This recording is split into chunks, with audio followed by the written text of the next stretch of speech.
যদি বলা হয় ঢাকাতে সর্বোচ্চ ভবন কোনটি, তাহলে প্রথমেই আমাদের মাথায় আসে রাজধানীর মতিঝিলের দৈনিক বাংলা মোড়ে 561 ফুট উচ্চতার ওরিয়েন্ট গ্রুপের 37 তলা ভবনটির কথা। এরপর রয়েছে সিটি ব্যাংক টাওয়ার, যেটি দেশের দ্বিতীয় সর্বোচ্চ ভবন।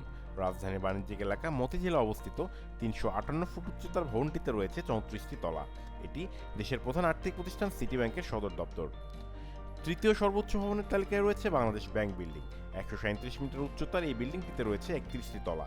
1985 সালে বিল্ডিংটি নির্মাণ করা হয়। 2014 সালে নির্মাণ করা হয় গুলশান টাওয়ার। এটি রাজধানীর গুলশানে অবস্থিত। 125 মিটার উচ্চতার ভবনটিতে রয়েছে 30টি তলা। এটি মূলত বাণিজ্যিকভাবেই ব্যবহার করা হয়। এটি দেশের চতুর্থ সর্বোচ্চ ভবন। তবে বাংলাদেশের ইতিহাসে নতুন করে সর্বোচ্চ ভবন হতে যাচ্ছে রাজধানীর টিএ টাওয়ার। 50 তলা বিশিষ্ট সবচেয়ে উঁচু ভবনের নির্মাণ কাজ শুরু হয়েছে। মালিবাগ সুপারমার্কেট ভেঙে এই বহুতল ভবনটি নির্মিত হতে যাচ্ছে। 46 কাঠা জমির উপর নির্মিতব্য এই ভবনটিতে 5টি বেসমেন্ট ও 45টি তলা থাকবে।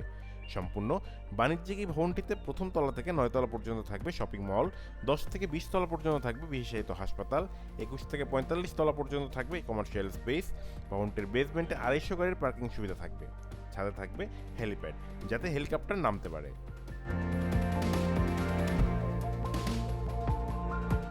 ভবনটি নির্মাণ করেছে ট্রপিক্যাল হোমস নামের একটি ডেভেলপার প্রতিষ্ঠান। ভবনটির নকশা করেছেন বাংলাদেশ প্রকৌশলী বিশ্ববিদ্যালয়ের অধ্যাপক সামিমুজ্জামান বসুনিয়া। ভবনটির নাম দেওয়া হয়েছে ট্রপিক্যাল আয়শা মিলেনিয়াম টাওয়ার বা মালিবাগ সুপারমার্কেট।